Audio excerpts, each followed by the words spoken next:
Okay, let's talk about something we've all done. You're drowning in work, completely overwhelmed, and someone offers to help, but you just automatically say, no thanks, I've got it. We're going to dive into why that happens, and trust me, it's a lot deeper than just being stubborn. Seriously, just think about it for a second. The deadline's looming, you're stressed out of your mind, and a friend or a colleague leans over and says, hey, need a hand? What's that instant gut reaction? For so many of us, it's a knee-jerk no. That phrase, right? I've got it. It's like a reflex. But what if I told you it has almost nothing to do with how capable you are and everything to do with a deep-seated protective instinct you might not even know you have?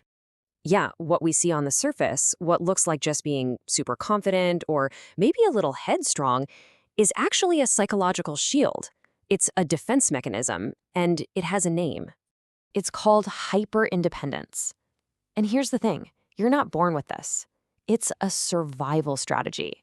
It's something you learn, usually when you're young, as a way to protect yourself from the potential pain of being let down by the people you're supposed to be able to count on. This right here really lays it all out. What the world sees is extreme confidence. What's really going on inside is a protective shield. We think it's stubbornness, but it's actually a deep fear of being disappointed. It's not about being strong, it's about staying safe. So if it's a shield, what is it really protecting us from? Let's unpack the 4 hidden reasons, the psychological drivers that build this need to handle absolutely everything by ourselves. All right, the first reason, and this one is pretty much the foundation for everything else. It almost always starts here. If you grew up in a situation where your needs were often ignored or dismissed, or maybe you were even criticized for having them, your brain learned a very simple, very powerful lesson. You can't count on other people. The only person you can truly rely on is yourself. And this becomes the internal logic, right? It's a preemptive strike against disappointment. If you never reach out, you never give anyone the chance to let you down. You stay in control and you avoid that pain. Okay, on to the second reason. This is where it starts to get tangled up in our sense of who we are. For a lot of hyper-independent people, their whole identity is wrapped up in being the one who handles it. You're the problem solver, the rock, the person who never breaks. So asking for help, it doesn't just feel awkward, it feels like a direct threat to your identity. It feels like you're failing at being you. And get this, the process of struggling alone actually becomes more viable than the successful outcome. It's like, I'd rather fight and lose by myself than win with help, because winning with help means giving up that core part of your identity. It's all about control.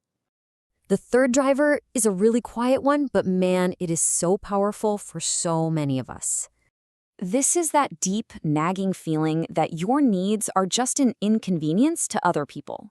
It usually comes from a place of feeling like your value is conditional, like people like you for what you do for them, not for who you are.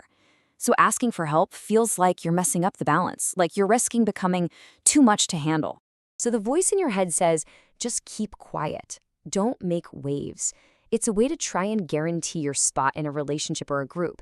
You convince yourself that being low maintenance is the only way to make sure people stick around.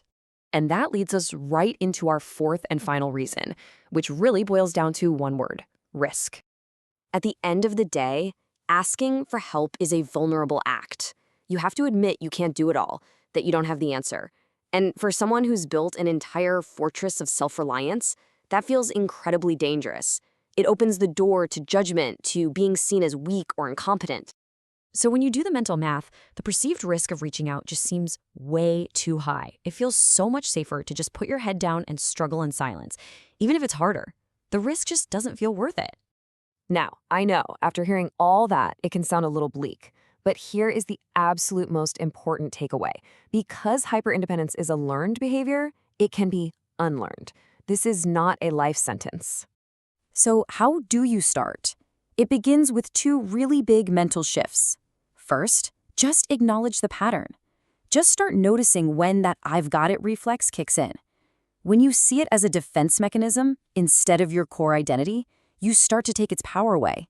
And second, you have to reframe support. The next time someone offers to help, try to see it not as a verdict on your capabilities, but as what it is, an offer to connect. It's a chance to build a little bridge of trust. And this is where the magic really happens. Look, the goal isn't just to get more things checked off your to-do list. The goal is to build real relationships where people can show up for each other.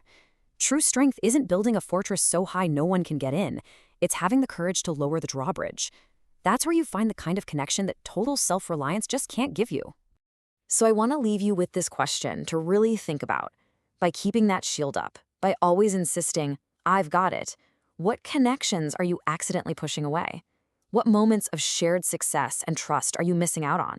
And what could change if you just let the shield down, just a little bit?